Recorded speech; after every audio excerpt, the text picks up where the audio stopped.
Baik, Assalamualaikum warahmatullahi wabarakatuh. Perkenalkan, nama saya Putri Tan Pardede. Saya dari kelas 4B dengan NIM 224190089. Pada kesempatan kali ini, saya akan mempresentasikan dan menjelaskan sedikit mengenai rekayasa genetika di bidang kesehatan. Yang pertama adalah perumusan masalah atau topik. Rekayasa genetika merupakan suatu teknik modifikasi genetik pada genom organisme menggunakan metode-metode dalam bioteknologi. Rekayasa genetika memungkinkan dilakukannya manipulasi gen-gen sehingga ekspresi gen dapat dikontrol dan produknya dapat dimanfaatkan untuk tujuan tertentu. Modifikasi genetik memungkinkan adanya perubahan pada pasangan basa, pemotongan fragmen DNA tertentu, maupun penambahan atau insersi suatu gen. DNA dari suatu organisme diisolasi untuk kemudian dikombinasi dengan DNA target lainnya. Rekayasa genetika digunakan oleh peneliti untuk meningkatkan atau bahkan memodifikasi karakteristik ekspresi gen pada suatu organisme, termasuk modifikasi gen yang memungkinkan adanya pencegahan dan pengobatan penyakit tertentu. Dalam bidang kesehatan, rekayasa genetika juga dapat dimanfaatkan untuk terapi penyakit-penyakit dengan cara terapi gen. Pertanyaan pertama, manfaat yang bagaimanakah yang didapatkan dari teknik rekayasa genetika pada bidang kesehatan? Berikut adalah jawabannya.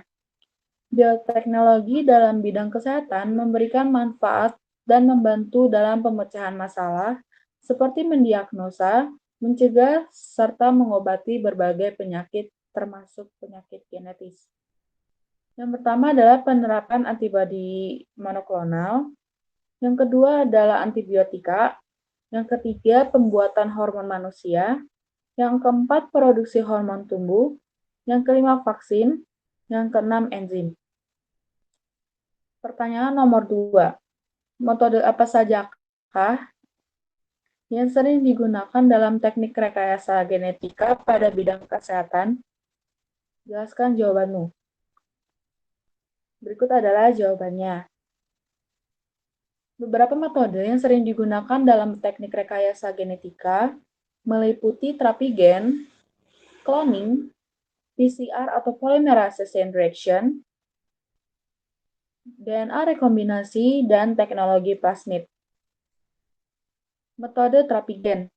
Terapi gen merupakan suatu metode pengobatan yang dilakukan dengan mentransfer atau menyisipkan gen fungsional tertentu yang dapat menggantikan fungsi gen abnormal yang terkait dengan penyakit target. Yang kedua adalah cloning. Cloning adalah kreasi suatu organisme yang merupakan salinan genetik dari organisme pendahulu. Selanjutnya PCR. Metodologi PCR yang semula digunakan hanya untuk perbanyakan DNA, sekarang sudah jauh mengalami perkembangan yang cukup memukau, mengikuti kebutuhan akan analisa berdasarkan kasus yang sedang terjadi. Lalu ada DNA rekombinasi. Teknologi DNA rekombinasi yaitu pembentukan kombinasi materi genetik yang baru yang diperoleh dari penggabungan DNA dari sumber yang berbeda dan dilakukan penyisipan molekul DNA ke dalam suatu vektor sehingga memungkinkannya untuk terintegrasi dan mengalami perbanyakan di dalam suatu sel organisme lain yang berperan sebagai sel inang. Lalu adalah teknologi plasmid. Teknologi plasmid memanfaatkan plasmid bakteri sebagai vektor dalam memanipulasi DNA atau manipulasi gen makhluk hidup target. Pertanyaan ketiga, unsur-unsur komponen yang esensial apa sajakah yang diperlukan dalam teknik rekayasa genetika pada bidang kesehatan? Jelaskan jawabanmu. Terdapat beberapa komponen utama yang digunakan dalam teknik rekayasa genetika pada bidang kesehatan. Di antara lain, yang pertama adalah enzim. Dalam rekayasa genetika digunakan dua jenis enzim, yaitu enzim produksi endonuklease dan enzim ligase. Lalu yang kedua ada vektor kloning.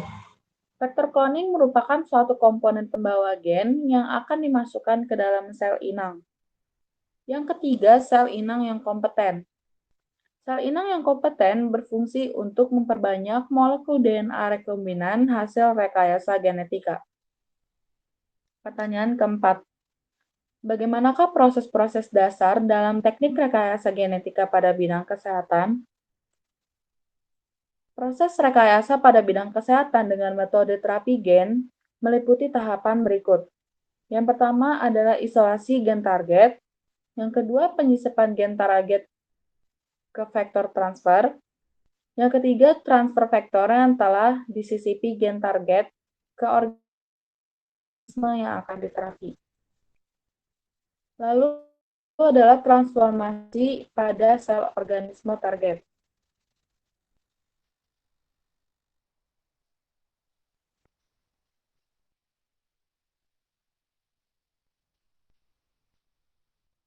Namun, terapi gen dapat dilakukan secara in vivo maupun ex vivo.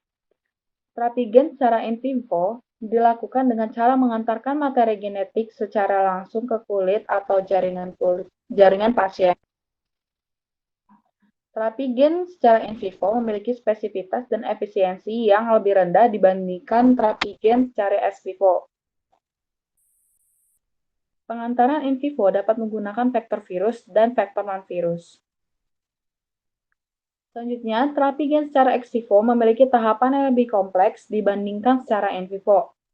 Terapi ini melibatkan transduksi di laboratorium dengan kondisi spesifik tertentu, sehingga membutuhkan fasilitas laboratorium yang lebih lengkap. Metode ex vivo ini juga mengakibatkan kurangnya populasi sel yang diproliferasi. Terapi gen secara ex vivo terdiri dari beberapa langkah, yaitu isolasi sel yang memiliki gen abnormal dari pasien penderita penyakit tertentu. Sel hasil isolasi ditumbuhkan pada media kultur tertentu yang sesuai dengan karakteristik sel. Sel target yang telah dikultur kemudian diinfeksi dengan retrovirus yang mengandung rekombinan gen dalam bentuk gen normal untuk menggantikan gen abnormal pada sel. Produksi rDNA dari RNA rekombinan, di mana jika vektor virus merupakan virus dengan materi genetik berupa RNA dengan transkripsi balik. Translasi gen normal pada sitoplasma sel menghasilkan protein yang bertanggung jawab pada gen yang mengalami kerusakan. Selanjutnya, seleksi, perbanyakan, dan pengujian sel yang telah ditransfeksi untuk mendapatkan sel normal yang gen abnormalnya telah berhasil digantikan oleh gen baru. Lalu yang terakhir, injeksi kembali sel yang telah berhasil direkayasa dengan terapi gen ke dalam jaringan atau organ pasien. Berikut adalah perbedaan dari in vivo dan ex vivo, di mana bisa kita lihat di gambar. Pada in vivo terjadi injeksi langsung, di mana langsung dihantarkan kepada kulit pasien. In vivo ini ekspresinya singkat, pengobatan penyakit sistematik melalui kulit, dan contohnya adalah vaksinasi DNA. Sedangkan ex vivo, dia itu melakukan dengan cara biopsi, transfer gen, dan kultur sel.